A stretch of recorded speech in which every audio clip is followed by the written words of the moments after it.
Hello, my name is Amelia and this is 100 Stories Deep.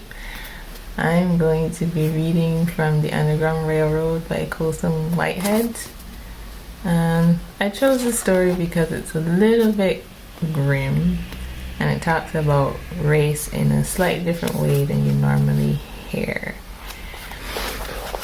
I'm going to be reading a section called Stevens.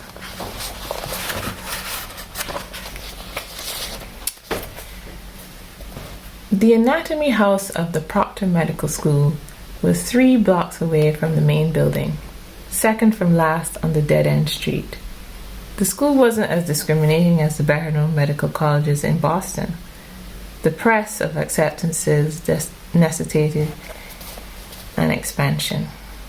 Aloysius Stevens worked nights to satisfy the terms of his fellowship.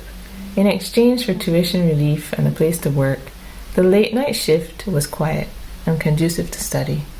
The school got someone to admit the body snatcher. Carpenter usually delivered just before dawn, before the neighborhood roused, but tonight he called at midnight. Stevens blew out the lamp in the dissection room and ran up the stairs.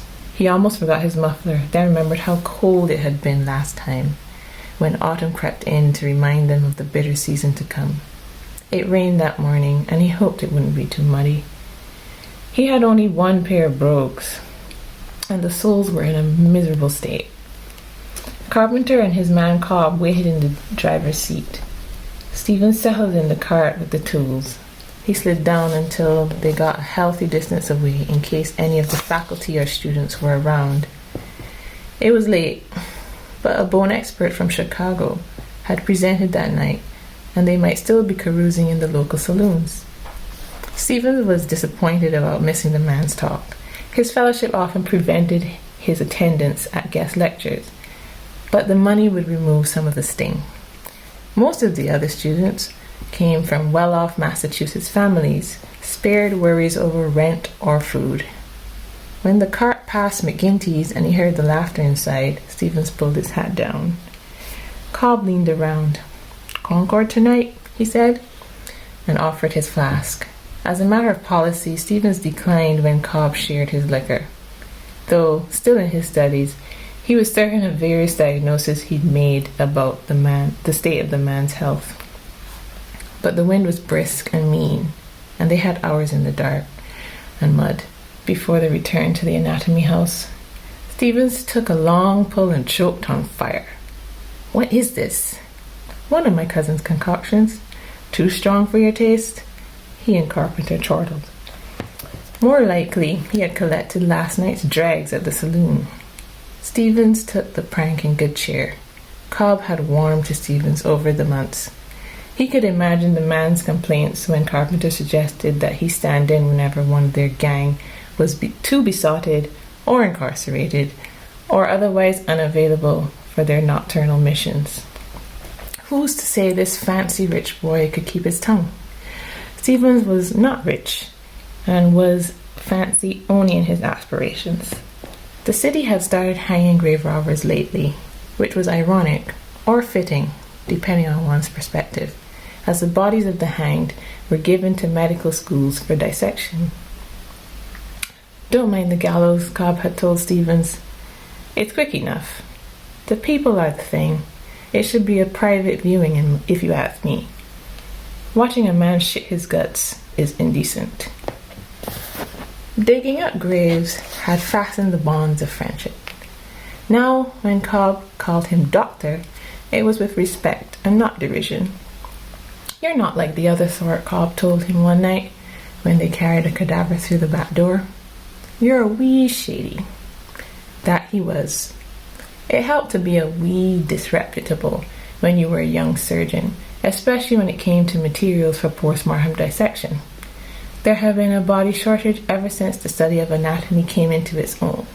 The law, the jail, and the judge provided only so many dead murderers and prostitutes. Yes, persons afflicted with rare diseases and curious deformities sold their bodies for study after their demise, and some doctors donated their cadavers in the spirit of scientific inquiry. But their numbers scarcely met the demand. The body game was fierce for buyers and sellers alike. Rich medical schools outbid the less fortunate ones. Body snatchers charged for the body, then added a retainer, then a delivery fee. They raised prices at the start of the teaching period, then when demand was high, only to offer bargains at the end of the term when there was no longer a need for a specimen. Morbid paradoxes confronted Stevens daily. His profession worked to extend life, while secretly hoping for an increase in the deceased. A malpractice suit called you before the judge for want of a skill, but get caught with an ill-gotten cadaver and the judge punished you for trying to obtain that skill. Proctor made their students pay for their own pathological specimens. Stevens' first anatomy course required 2 complete dissections. How was he supposed to pay for that? Back home in Maine, he'd been spoiled by his mother's cooking. The women on her side were gifted. Here in the city, tuition, books, lectures, and rent had him subsisting on crusts for days on end. When Carpenter invited Stevens to work for him, he did not hesitate. His appearance scared Stevens the first delivery months before. The graveyard robber was an Irish giant, imposing in frame, uncouth in manner and speech, and carried with him the reek of damp earth. Carpenter and his wife had 6 children. When 2 of them passed from yellow fever, he sold them for anatomical study, or so it was said. Stephen was too scared to ask for refutation. When trafficking in cadavers, it helped to be immune to sentimentality. He wouldn't be the first body snatcher to open a grave to find the face of a long-lost cousin or dear friend. Carpenter recruited his gang at the saloon, rowdies all. They slept the day, drank well into the evening, and then set off for their pastime. The hours are not great, but suit a certain character.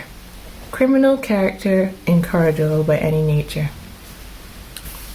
It was a low enterprise. Raiding cemeteries was the least of it. The competition was a pack of rabid animals. Leave a prospect to too late in the evening, and you were liable to discover someone else had pilfered the body first. Carpenter reported his competition's clients to the police, broke into dissection rooms to mutilate their deliveries. Brawls erupted when rival gangs converged on the same pauper's field. They smashed one another's faces among the tombstones. It was raucous, Carpenter always said, when he finished one of his stories, grinning through his mossy teeth. In his glory days, Carpenter elevated the ploys and chicanery of his trade to a devilish art.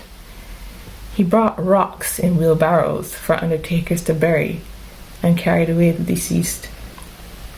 An actor taught his nieces and nephews to cry on demand, the craft of bereavement. Then they made the rounds of the morgue, claiming bodies as long-lost relatives, although Carpenter was not above simply stealing bodies from the coroner when he had to. On more than one occasion, Carpenter sold a cadaver to an anatomical school, reported the body to the police, and then had his wife, dressed in mourning clothes, claim it as her son. Whereupon Carpenter sold the body again to another school. It saved the county the expense of burial. No one looked too closely. Eventually, the body trade grew so reckless that relatives took to holding graveside vigils lest their loved ones disappeared in the night. Suddenly, every missing child was perceived to have been a victim of foul play, snatched, dispatched, and then sold for dissection. The newspapers took up the cause in outraged editorials. The law stepped in. In this new climate, most body snatchers extended their territory, rifling the graves of distant cemeteries to space out their raids. Carpenter turned to niggers exclusively. The niggers did not post sentries over their dead. Niggers did not pound on the door of the sheriff, They did not haunt the offices of the newspapermen. No sheriff paid them any mind. No journalist listened to their stories. The bodies of their loved ones disappeared into sacks and reappeared in the cool cellars of medical schools to relinquish their secrets. Every one of them a miracle in Stephen's view, providing instructions into the intricacies of God's design. Carpenter snarled when he said the word, a mangy dog hoarding his bone. Nigger. Stevens never used the word. He disapproved of racial prejudice. Indeed, an uneducated Irishman like Carpenter, steered by society to a life of rummaging graves, had more in common with a Negro than a white doctor. If you considered the matter at length, he wouldn't say that out loud, of course. Sometimes Stevens wondered if his views weren't quaint, given the temper of the modern world. The other students uttered the most horrible things about the colored population of Boston, about their smell, their intellectual deficiencies, their primitive drives. Yet when his classmates put their blades to a colored cadaver, they did more for the cause of colored advancement than the most high-minded abolitionist. In death, the Negro became a human being. Only then was he the white man's equal. On the outskirts of Concord, they stopped at the small wooden gate and waited for the custodian's signal.